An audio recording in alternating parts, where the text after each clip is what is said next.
The movie Speak No Evil is a perfect example of so many of the red flags that are mentioned in Gavin de Becker's book, The Gift of Fear. Let's talk about it.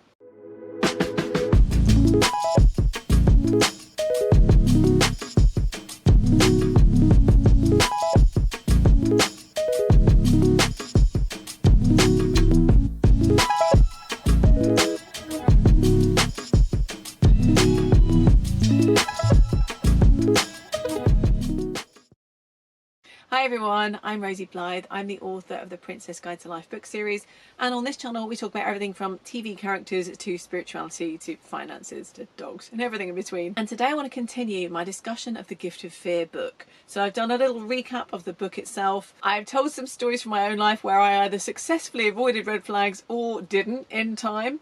So you might want to check those out as well. I'll link them below. But I wanted to talk to you today about a film which I think is such a fantastic example of exactly what Gavin de Becker is talking about. The film is called Speak No Evil, and there are actually two versions of it. So the original Danish and Dutch version was released in 2022, and then we have a US-UK remake in 2024. So the two films are very similar in some ways and very different in others. The main difference is the ending. So I'm going to avoid talking about that until later on in the video, so that if you haven't watched the films, because I would recommend that you watch both, to be honest, you can kind of watch at least most of this video without any spoilers. I'll try to keep it as spoiler free as possible. If you only watch one version of the film, I've got to be honest, I would recommend the remake. I know that's not the kind of fashionable view. I think anytime there is an original that's a European film and it's remade either in the US or the UK, people always tend to think the original is going to be better. In this case, I do think the remake is superior. I think partly the actors are just more charismatic,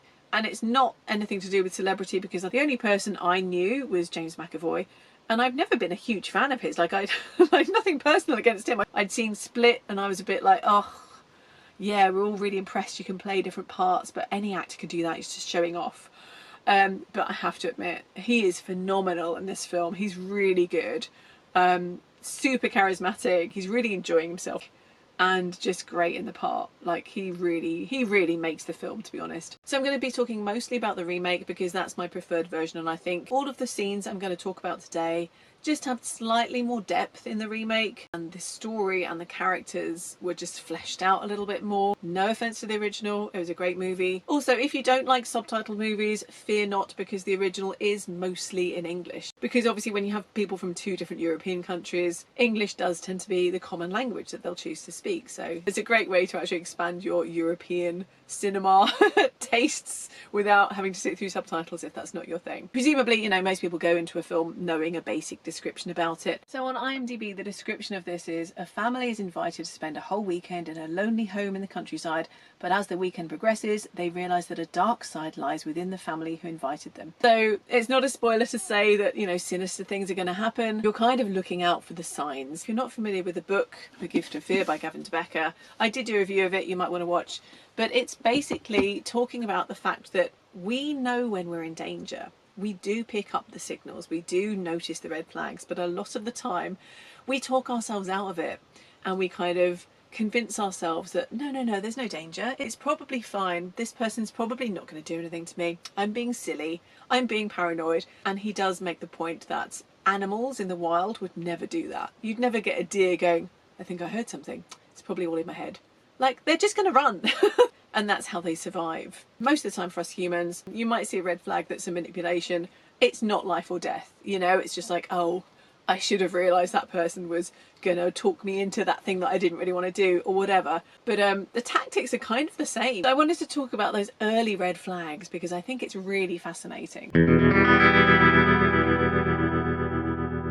So the first red flag is in the first scene. This is when they're all on holiday, they're in Italy, and it's all idyllic, they're all hanging out by the pool, they don't know each other. So we have two families, we've got Paddy, Kira, and their son Ant, and then we have Ben, Louise, and their daughter Agnes. So while Agnes is in the pool and Ben's on a sun lounger, Paddy comes over and he asks if he can take the sun lounger.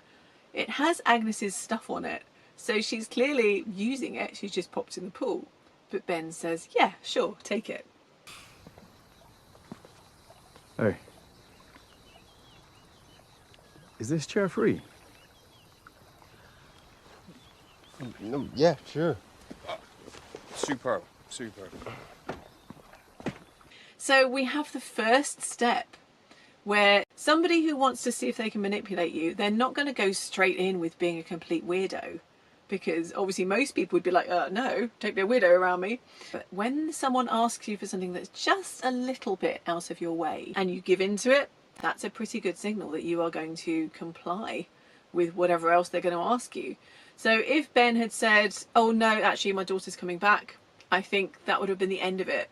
They wouldn't have been bothered. Maybe one or two more little test pokes, but in general I think they would have marked themselves safe. They would have marked themselves as being unmanipulatable.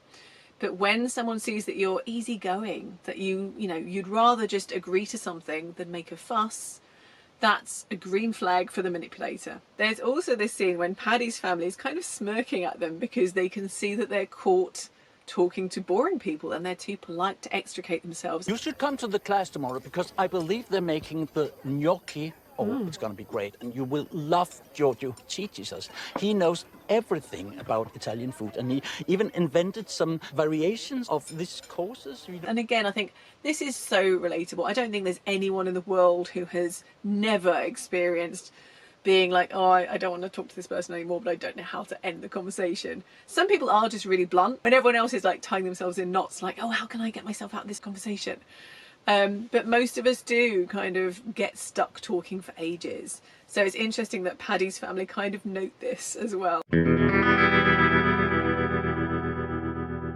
So this is when they meet properly. So they're in town and Agnes has lost her cuddly toy, Bunny. And so Ben has been looking around and then he comes back and finds Paddy and his family talking to his wife, Louise, and his daughter, Agnes. Oh, Dad, look, they found Hoppy. Oh, yeah, Great. and he recognized him from the hotel. Oh, this is my husband, Ben. Yeah, I think I stole your lounger. Ah, yeah. Yeah, I'm Patrick Feld. This is my wife, Kira. Hello. Now, Paddy suggests that he takes their daughter Agnes for a ride on the Vespa. And we can see that Louise is uncomfortable with this, as I think most people would, because A, they don't know him. And yeah, sure, you're tourists in a touristy area, like the rest of his family's staying. It's not like he's going to just kidnap her. But it's weird to let a grown man that you don't know just whisk your daughter away. Secondly, it's the safety thing of being on a bike. And we can see that she's not comfortable with that. But he says, oh, I won't call the fun police. Now, I don't have kids, but I do know that you don't offer something to a child without checking with their parent out of earshot. Like, that's just etiquette, isn't it? Because the people who don't follow that etiquette, they're the kind of people who will say to a child, like, oh, I'll take you to such and such a place, get the kid all excited, and then be like, oh, as long as your parents say it's okay. Putting the parents in a position where if they say no, then it's like, oh, you're stopping all the fun. Nice Vespa. Yeah, isn't she? We got her from Paolo on the front desk. Oh. It's an absolute blast. You should try. Oh, Can no. we please, Dad? Honey, Oh, please. well, you don't ride. I mean, I can take you. Yeah. Do you have helmets? I promise. I'll be really, really safe. But legally... I won't call the fun police if you don't. Come on, please. Oh, it's hard to say no, isn't it? Okay. Okay, give me your... Yay! Just hold on tight, okay? Yeah.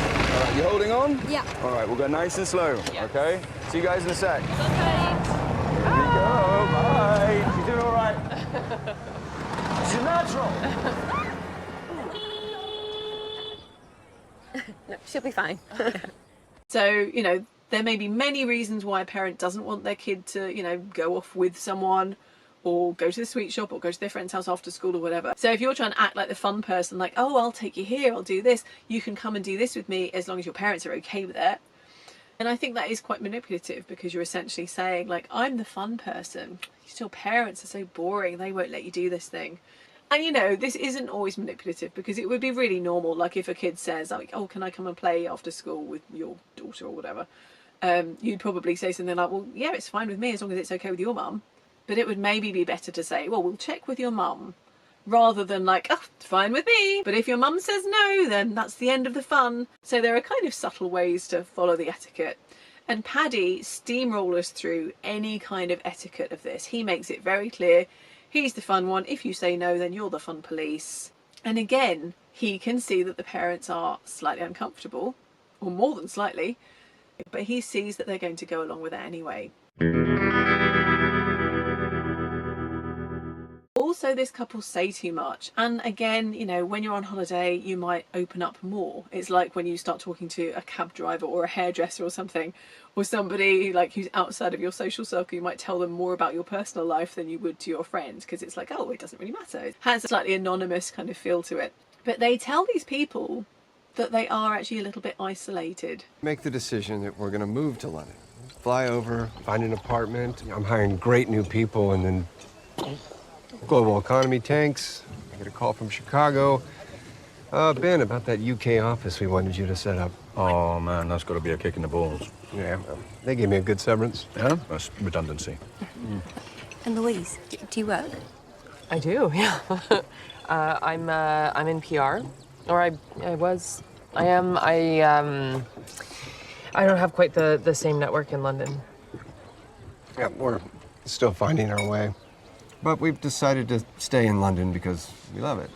And that does become significant later. You can probably guess in what way. Now, in The Gift of Fear, Gavin de Becker talks about forced teaming. So the example he uses is a guy who insists on carrying this woman shopping for her, and he notices there's cat food in there, and he says, come on, we've got a hungry cat inside who's waiting for their food. And it's like, where did this we thing come from?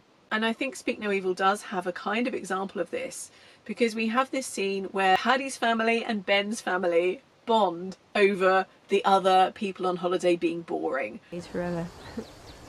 Oh, shit. The Danes. Oh, no. Hey, he's seen us. He's totally seen us. Wait, go with me on this. Torsten? Yeah. Hey. Hi. Hey, have you guys eaten? No, we haven't. Do you want to come join us? Actually, we could use your help with a quite important debate. Yeah. Oh, sorry, this food is so rich. We're debating toilet paper protocols. So, to scrunch or to fold, what do you do?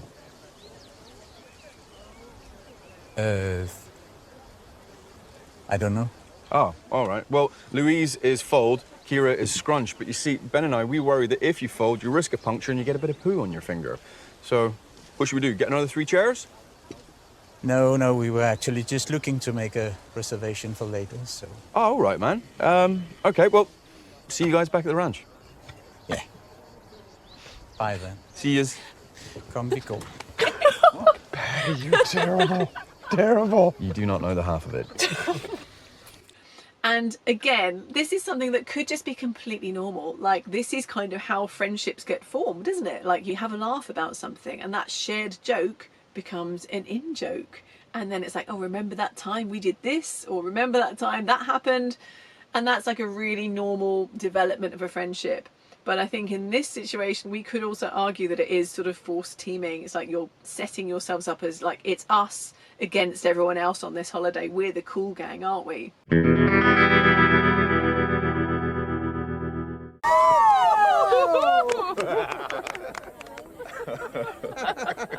To new friends. To new friends.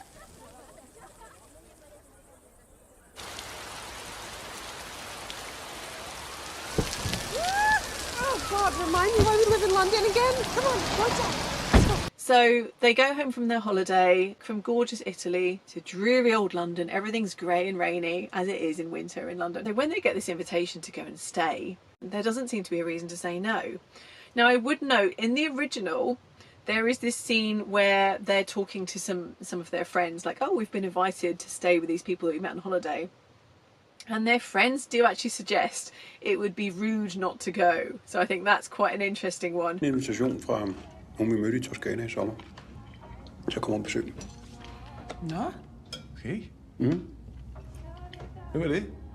Er de søde? Ja, meget søde. Ja, de var enormt søde. Og han er læge. Vi ved bare ikke helt, om vi skal tage afsted endnu, eller vi... Ja, det er altid godt at have venner i udlandet. Lige præcis. Jeg tænker også, at det vil være lidt uhøfligt at sige nej. The original Speak No Evil is written by a Danish writer called, I'm going to butcher the name now, but it's Christian Tafdrup. Is that how you say his name? Something like that. And I think he wrote it partly as a sort of satire of Danish culture, of how everyone is super polite and we all worry so much about like, oh, would this be rude? Should I say this thing? Should I do this thing? And I think he or somebody involved with this actually said that they were quite surprised at like international screenings. people in other countries, like in Japan, for instance, they completely related to it as well. It does seem to be a universal thing. And if you think like the most sort of outgoing, the most perhaps outspoken cultures, you know, I'm British, we're kind of famous for having a bit of a stiff upper lip, never speaking what we really mean, and sort of couching everything and like, oh, excuse me, would you mind awfully if you could see your way clear to doing this or whatever. Whereas like German, for instance, I think is much more direct. They're just like, do this. They don't even say please because it's sort of seen as obsequious to keep saying, oh, please and thank you. Whereas in Britain, it would be very rude to not say please and thank you. And I think like even in America, people are more straightforward. I think you get more people being a little bit more direct. But I was reading up about this movie and somebody mentioned how horrified people in America were when they learned of this Swedish culture of not necessarily giving people food when they come to your house. Like people had these stories of like, oh yeah, I went to my Swedish friend's house after school and they ate dinner and didn't feed me and I just sat there having nothing. So different cultures have different norms and different ideas of what's polite and what's rude. But I think universally we do have this need to please, and it's not even like a culture thing, it's just a humanity thing. You've got to fit in with the herd to survive.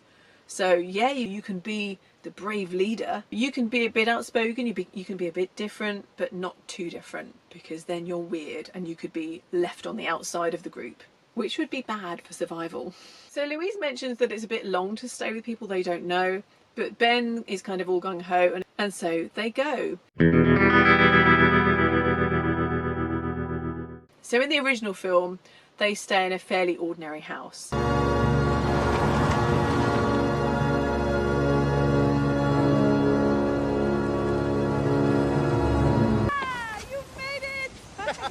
Finally, yes. In this remake, it's like this big sort of farmhouse type thing, like very sort of maximalist. I think Louise makes some sort of comment like, oh, he's a doctor and he lives in a house like this. And her husband sort of says, oh, you know, it's fine, they're just a bit different. To me, it looks so much more attractive than the sort of, you know, plain grey decorated McMansion kind of look, but that's just my taste. It's sort of in the middle of nowhere, you know, they make a comment like, oh, you made it. So we already know it's a little bit isolated. And I guess the first strange thing, the first red flag at their house, is that they've put their daughter, who's maybe 11 or 12-ish, in the same room with their son, who's around the same age. Like, I would find that really weird. It's Agnes. Huh? Say hi to Anne, sweetie. Hiya. It's just a little shy. Look, Agnes, we made you a little bed. Do you like it? Yes, it's great. And it's time for dinner. Come down when you're ready. Yeah.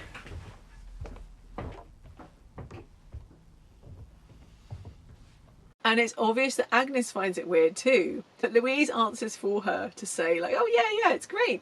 So again, I think this is really interesting that we do this. We talk for our children and we make agreements on their behalf. Like, yes, she would love to come to that party. Yes, she'd love to play with your child and all this kind of stuff. And it does take away a child's autonomy and their ability to say no. And I think people are much more conscious these days about not forcing children to hug and kiss relatives or whatever. But I think people do feel really awkward when their child stands there awkwardly. Anyway, I don't want to I could ramble on about lots more of that, but I'll stop. So we already established on the holiday that Louise is vegetarian. They kind of bring up this conversation and he asked like, oh, is it for ethical reasons, for health? And she said all of the above. How's your polenta? It looks a bit dry. No, it's fine. So, you're a vegetarian for animal welfare or personal health? Yeah, for health benefits and the animal welfare and the environment. No, you don't have to go on. It's the future. Paddy appears to think this is great. But then when they invite them for dinner, first of all, they talk about how they've slaughtered what's essentially a pet. You are VIP guests.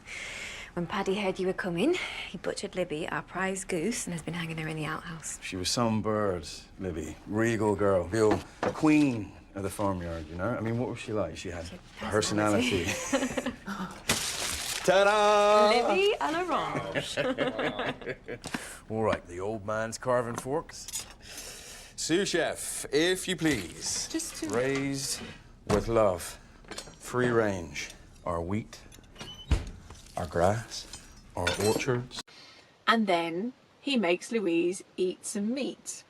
Louise, my love, our gift to you. Oh God, that is so. Well, it's just a tiny morsel. I'll try it. Well, we thought for the lady, it's the best part of the roast. Really crispy and yet somehow manages to be soft all at the same time.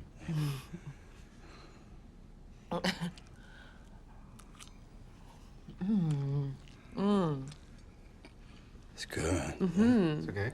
Very good.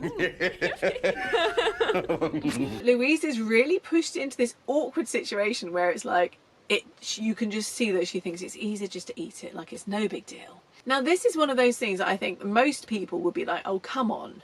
Like, that's such a clear boundary. Like, you've said you're vegetarian, so it's the easiest thing in the world to say, oh no, I'm vegetarian, I don't eat meat, no thank you. But I just want to challenge this a little bit, because I think, how many of us can honestly say we've never eaten something that we didn't want to eat?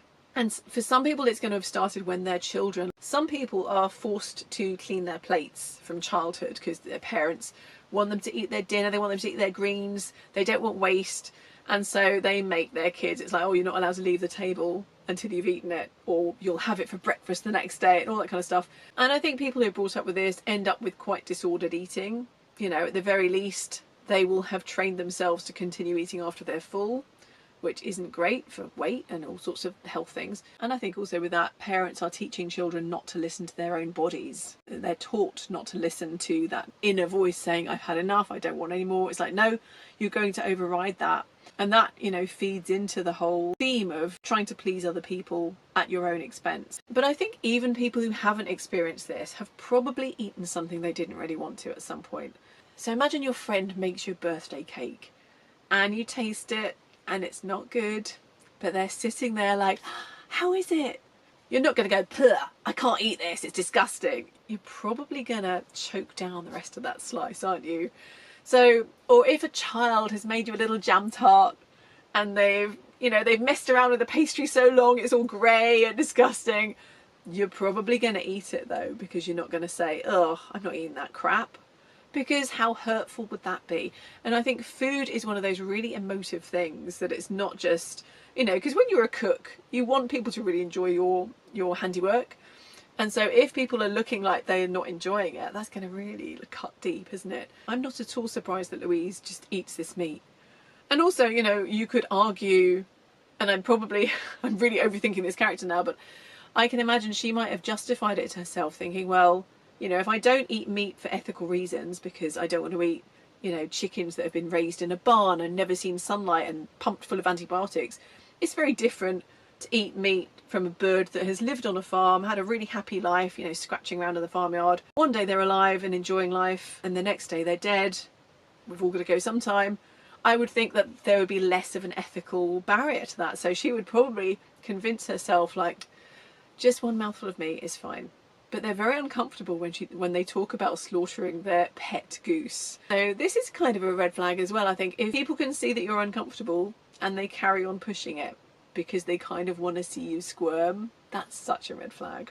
And this is something Paddy and Kira do a lot. There's a scene where they apparently prank Ben and Louise by saying, oh, Paddy's not actually a doctor, and then they say he is.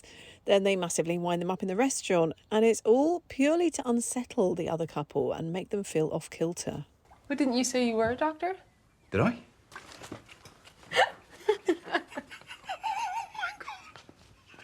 Look at their faces. We should have taken a picture. Of course I'm a bloody doctor.